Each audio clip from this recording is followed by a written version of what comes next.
अगर आप सभी चाहते हैं कि हम नारायण पंजयार का ऑडियो वीडियो सबसे पहले आप तक पहुंचे, तो हमारे YouTube चैनल हम नारायण पंजयार को लाल बटन दबाकर चैनल को सब्सक्राइब करें और बगल में घंटी के निशान को अवश्य ही दबाएं। मालिक के उल्हन दे, उपराग दे,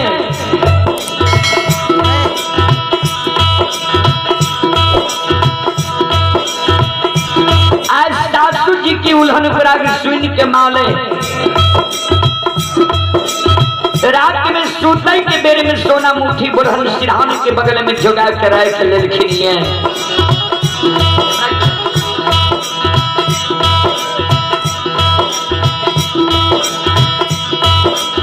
ये सवेरे सवेरे जब नींद टूटत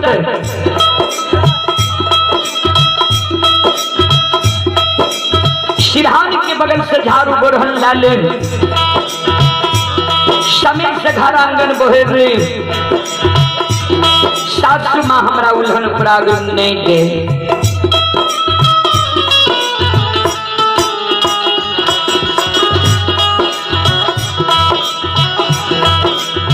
आये भेलई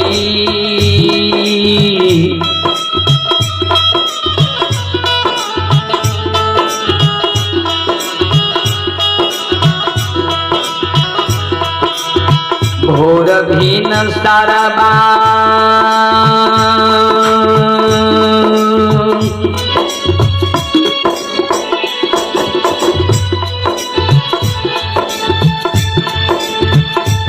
हे यो बाबू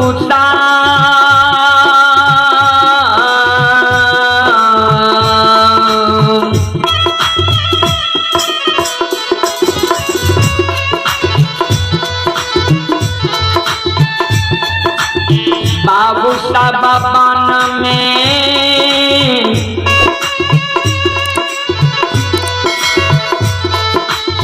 बोले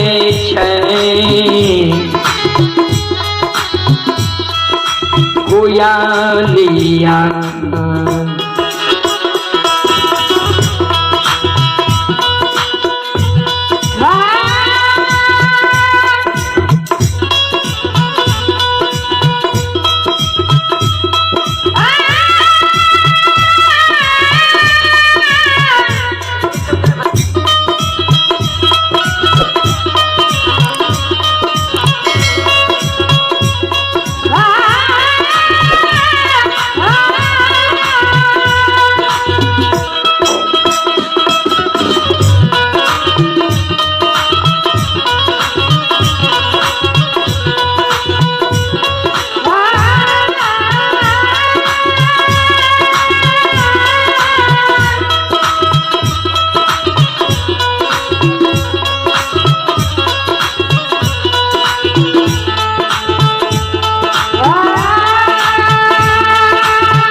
शिरोमणि श्रोता बंधु माँ बहन बाबू भैया सब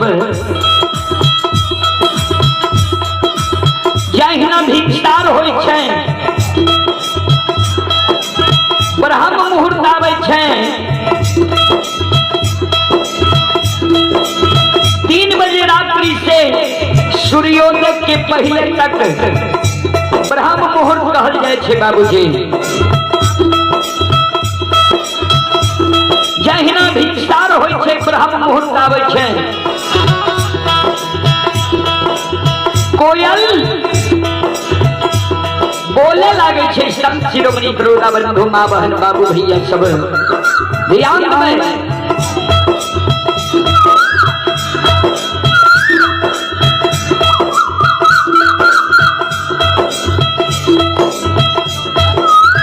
कोयल की आवाज जब मालिक के श्रवण कान में जाइए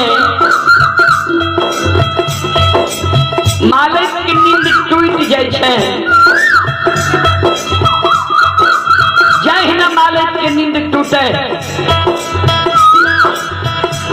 मालिक सोना मुट्ठी बोलहन सिरहान के बगल से हाथ में डाले छै लिही के मालिक घर आंगन बुहारे। ध्यान देवे संत शिरोमणि श्रोता बंधु माँ बहन बाबू भैया सब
शिरोमणि श्रोता बंधु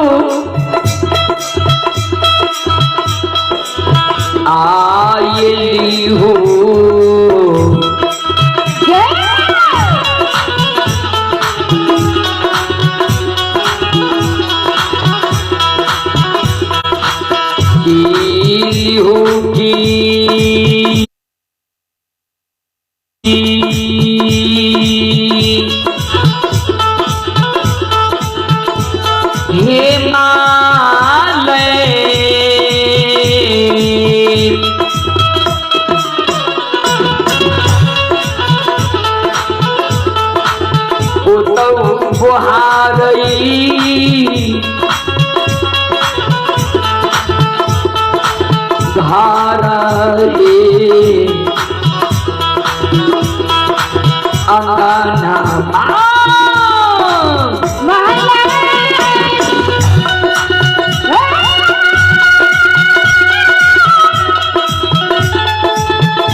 श्रोता सज्जन मृद माँ बहन बाबू भैया सब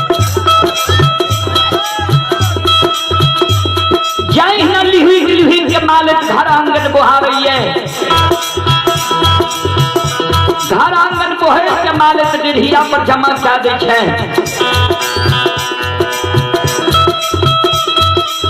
बोतलन के कूड़ी लगा दै छै तातक में मालिक के सासू जी यानी बूढ़ी माँ के नींद टूट जाए छै मालिक के सासू जी जब मालिक के व्यवहार देखे कि मालिक घर आंगन बोहर के डिढ़िया पर जमा क्या दिल बोतलन की कुरी लगा दिल मालिक के सासू जी मालिक के लक्ष्य निदान के उल्हन बना देते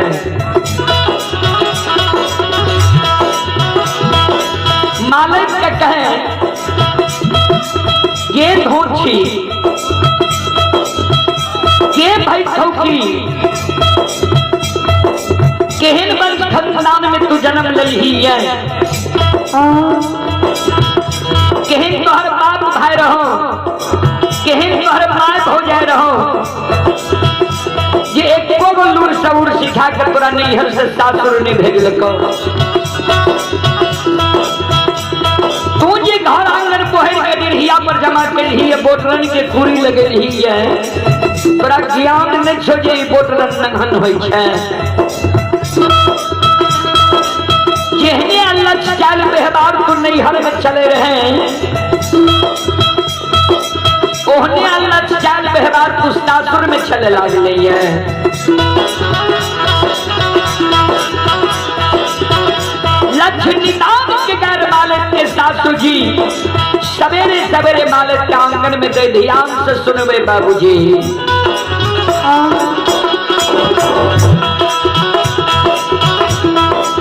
आगे नहीं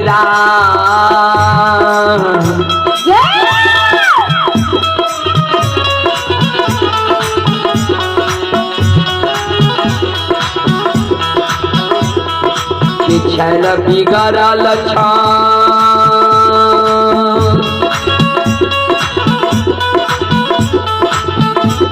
ये के माले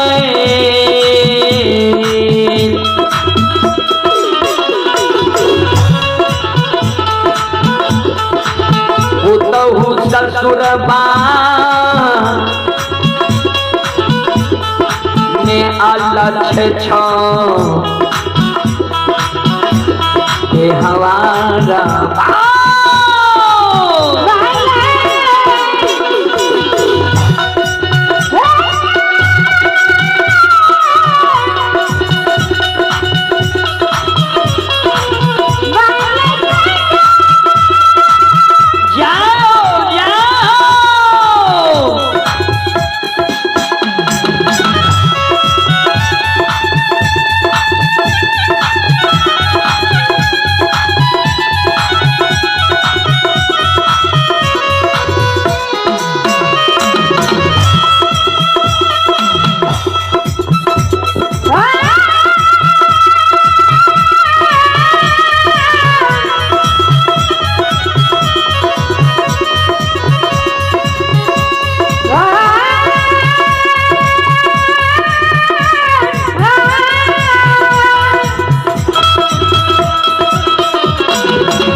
ये दौलत पूरा ग्राम के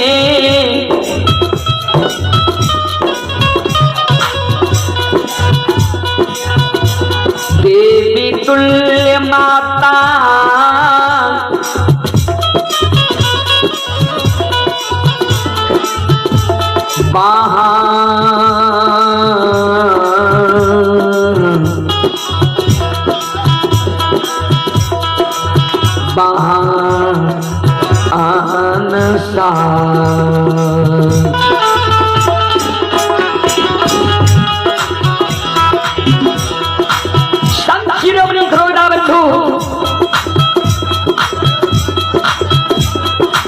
मालिक के जिस सासुमान लक्ष्मी दान के गैर दे रहे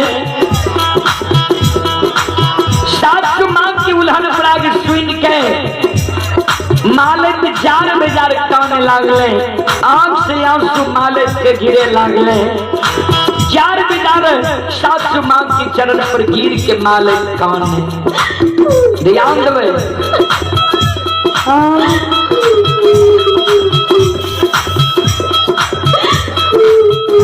टाइम के साथ मां के कहे मां किया हमरा नैहर के उठे छिए किया हमरा भाई बाप के गाली दै छिए किया हमरा मां भाभी के उल्हन पराग दै छिए ए सासू मां हम गलती कैलो हमरा यहाँ मारू लेकिन हमरा नैहर के नहीं उठो हमरा भाई बाप के नहीं गाली दिया हमरा माँ भाभी के नहीं उल्हन पराग दिया हे सासू माँ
ये माफा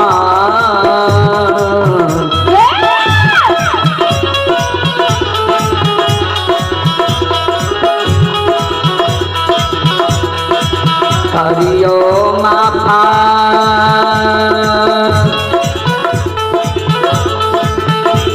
हे ये सासू माँ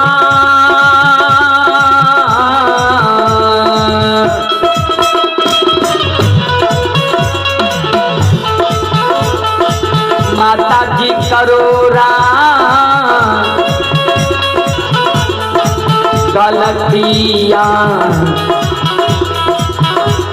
अपराधा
बोल बोल माता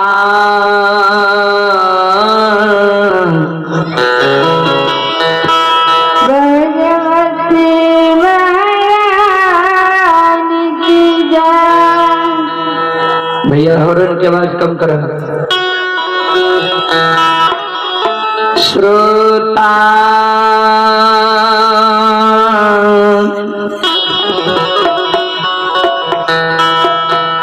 गण भगवान आन यो